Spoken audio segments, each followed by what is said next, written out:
tenemos el honor y la alegría de contar con la presencia de Alejandro Tantanian acá. Vamos a empezar un poco primero tu tránsito como alumno dentro del curso. Imagino que previamente al curso vos ya habías tenido algunos tránsitos de formación en dramaturgia o no. Y la pregunta sería primero, ¿qué te motivó a entrar a ese curso que todavía nadie conocía cómo iba a ser? No, dramaturgia no tuve, o sea, previo al curso de dramaturgia de la EMAD no había tenido ninguna experiencia como alumno. Sí escribía como algunas cuestiones, bueno, yo empecé a escribir como cualquier adolescente triste, como un niño triste que era, poesía y esas cosas cuando era chico. Y después, bueno, hice taller literario, trabajé mucho tiempo con Isidoro Blaisten durante muchos años, siendo muy chico, yo tenía 14 años. Y estuve casi 4 o 5 años en el taller de Isidoro, por acá cerca también. Salía del colegio, acá a Buenos Aires, y me iba estaba acá en San Telmo, sobre Bolívar.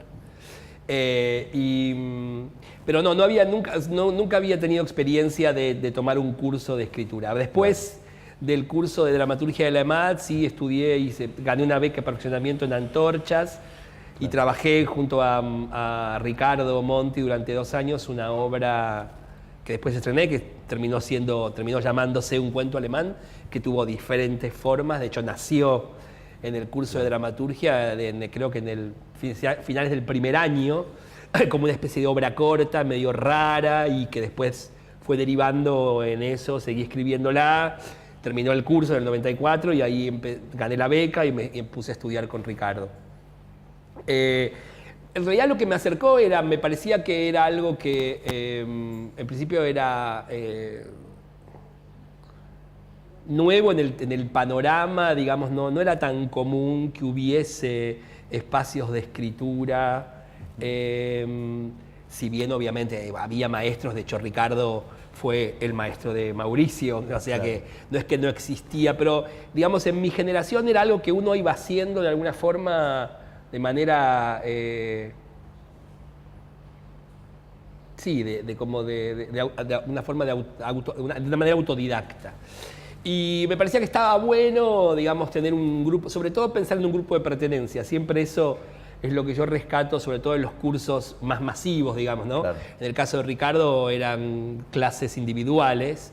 La experiencia con los otros, ¿no? O sea, esa experiencia radial que se da con el maestro, y también esa experiencia de la circunferencia de los que estamos trabajando juntos en función de un objetivo, que en este caso era escribir y conocer algunas cosas del teatro para los que no la conocían y repasar para los que la conocían. Entonces, bueno, nada, sabía que había un examen de ingreso, que una especie de coloquio. No, en realidad era primero vos tenías que presentar eso, después siguió siendo de esa misma forma. No sé si sigue siendo así ahora, pero durante el tiempo que yo también fui docente era así. Presentabas una especie de fragmento de una obra tuya, que tenía que tener hasta 5 o 6 páginas, era algo breve. Eso era claramente el primer filtro. Y si ese filtro lo pasabas, tenías un diálogo, lo que se llamaba un coloquio, que preparabas una lectura o una mirada acerca de una obra, que había un listado de obras posibles. Y yo recuerdo que lo hice con La Tempestad de Shakespeare, que era una de las obras que estaban ahí como rankeadas para que uno pudiera hacer esa charla. Y eso la charla era con Mauricio y con Roberto Perinelli, con Mauricio Cartuni y con Roberto Perinelli. Y bueno, y quedamos un grupo de, ya no me acuerdo cuántos éramos, y empezamos acá. Claro. Empezamos en este edificio en el 93 e hicimos los 2 años acá. Y era, digamos, una prueba piloto, por lo cual también fue una situación muy atractiva también, porque fue algo que se fue armando. Claro. Inclusive tenemos el ranking de haber echado docentes, no voy a decir quiénes, porque no nos parecía. Entonces nos daban como mucho lugar, porque era algo que se estaba formando. Claro. Fue el primer año, era claro que teníamos, digamos, el taller de escritura, era con Mauricio y con Roberto, que funcionaba los 2 años, y después había unas materias que era análisis del texto, que lo daba y lo siguió dando por muchos años, la maravillosa Susana Naine, y después había un trabajo quedaba también en un momento, cuando nosotros entramos, Francisco Javier, que daba un seminario sobre espacio escénico. Había un trabajo también sobre algo vinculado a la historia de la actuación y la dirección, que lo daba Rubens Correa. Y bueno, eran creo que 4 materias nomás. Tenías historia del teatro occidental en primer año y Argentina en el segundo, el taller, y después esos seminarios que eran como análisis de texto, espacio escénico, dirección.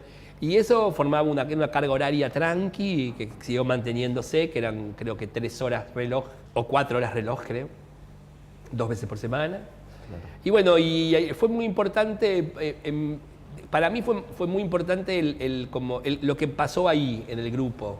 En ese grupo estábamos, que yo había muchos más que no me acuerdo porque después lo seguí viendo. Estaba Carmen Arrieta, estaba Ignacio Apolo también, en esa primera camada.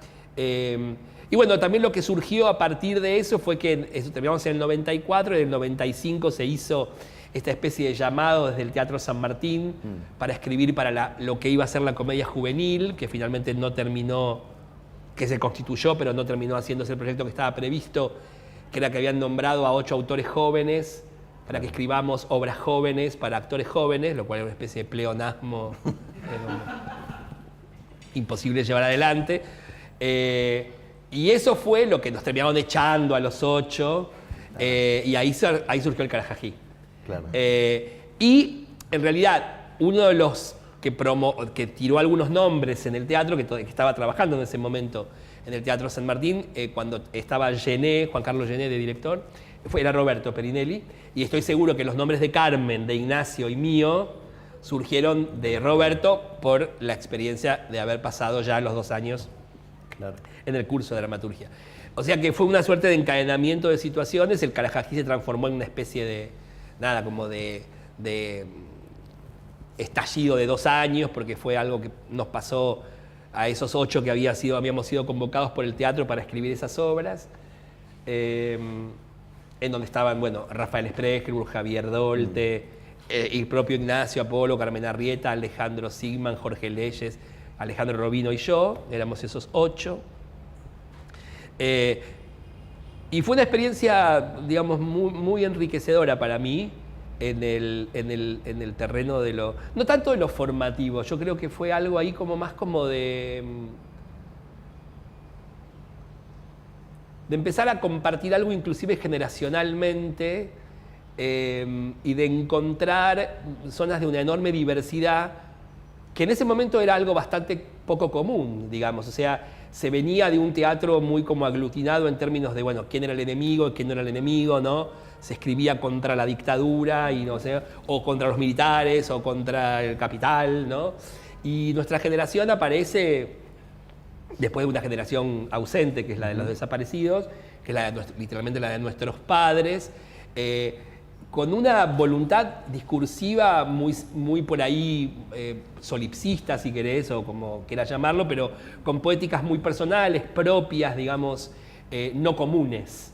Y el transcurso del trabajo en el curso de los 2 años mostraba muy claramente eso, cosa que después cuando pasamos a lo institucional, o sea, cuando fuimos llamados 8, no de los autores de ahí, pero sí de autores que estábamos en una misma franja etaria, estábamos en los 20 largos y 30 y picos, más o menos. Yo en el 93 tenía 27 años y bueno, y el resto, o sea, el único más grande por ahí era un poco más grande, era Javier Dolte. Pero después éramos todos más o menos de la edad. Bueno, Rafa era 5 años menor que yo, Spregelburg. Pero ya era perceptible en el curso una diversidad de poéticas. Y una situación interesante que era que el trabajo que se hacía con Mauricio era lectura, en general en clase, y hacíamos una evolución conjunta. El que quería hablar, hablaba, no era obligación hablar del trabajo de los compañeros, pero sí era algo que Mauricio propiciaba para que pudiéramos hacer una experiencia crítica, no en términos de lo que hubiéramos querido hacer con ese texto, sino de lo que está ahí, hacer el ejercicio intelectual de trabajar sobre lo que está ahí, y no sobre lo que yo hubiera hecho, porque eso no le importa a nadie. Sí, porque el texto no es mío, es del otro, entonces. Bueno. Y después Mauricio daba su parecer, digamos, y se trabajaba en esa. Y era muy como atractiva la relación de poder ser leído por contemporáneos tuyos, con los que algunos te parecían cualquier idiotez lo que decían y otros que te parecían súper. O sea, eso era muy interesante. Y es algo que después, en el terreno de lo institucional, cuando fuimos, antes de nombrarnos Carajají, al San Martín, era algo que no toleraban, en ese caso, los coordinadores, que eran Roberto Cosa y Bernardo Carey, que no podían entender que nosotros tuviéramos respeto ante cosas que no tenían que ver con lo que escribíamos. Y había una incapacidad concreta, material, física, de poder entender qué es lo que estaba ahí como poética, en donde el enemigo no estaba claro, donde no había ideología muy precisa, donde no había banderas rojas, o barricadas, o cuerpos desaparecidos, o metáforas sobre la imposibilidad de... Digo, y eso no se toleró, digamos, esa suerte de disenso y de acompañamiento, inclusive muy poderoso, de los propios autores, no se pudo tolerar. Y eso fue muy claro también a la hora de irnos, cuando nos fuimos, cuando nos echaron, que además fue muy gracioso porque en realidad no había obligación ninguna de parte del teatro.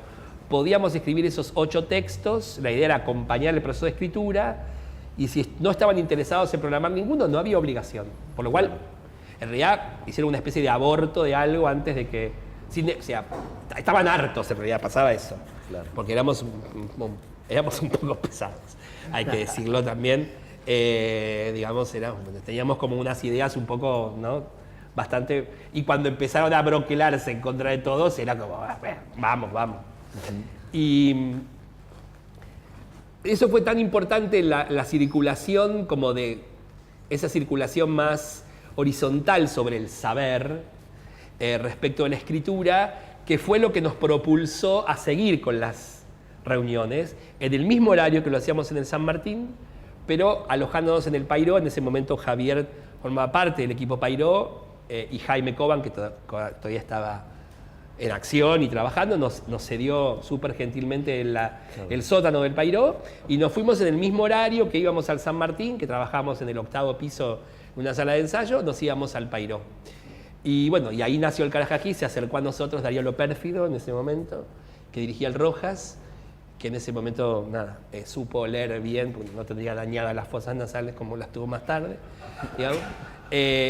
Y se acercó a nosotros y nos propuso editar esas obras en el Rojas. Ahí nos tuvimos que poner un nombre y salió el Carajají. Y pasó una cosa muy poco común, que nos transformamos, creo yo que son esas cosas que pasan en determinado momento, en algo que se necesitaba o vender o entender o poner en la primera plana.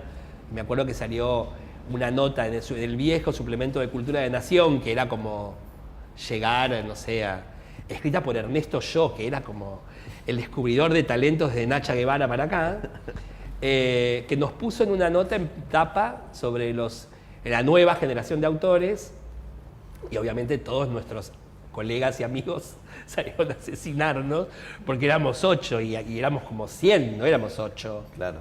Entonces, bueno, eso también fue el motivo por lo cual nos disolvimos al segundo año, porque si no nos iban a disolver en ácido muriático. No, porque se construyó algo que era falso. O sea, se construyó algo como que éramos los 8, éramos los autores y no había más nada, el resto era silencio. Claro. Entonces, pero sí fue eso, muy interesante poder sostener esa voluntad de la diversidad, hasta que llegaron los entomólogos de turno y nombraron esa corriente Teatro de la Diversidad, en el mismo frasco, y ya cagaste, porque no tenés forma de salir del frasco. Éramos el Teatro de la Diversidad.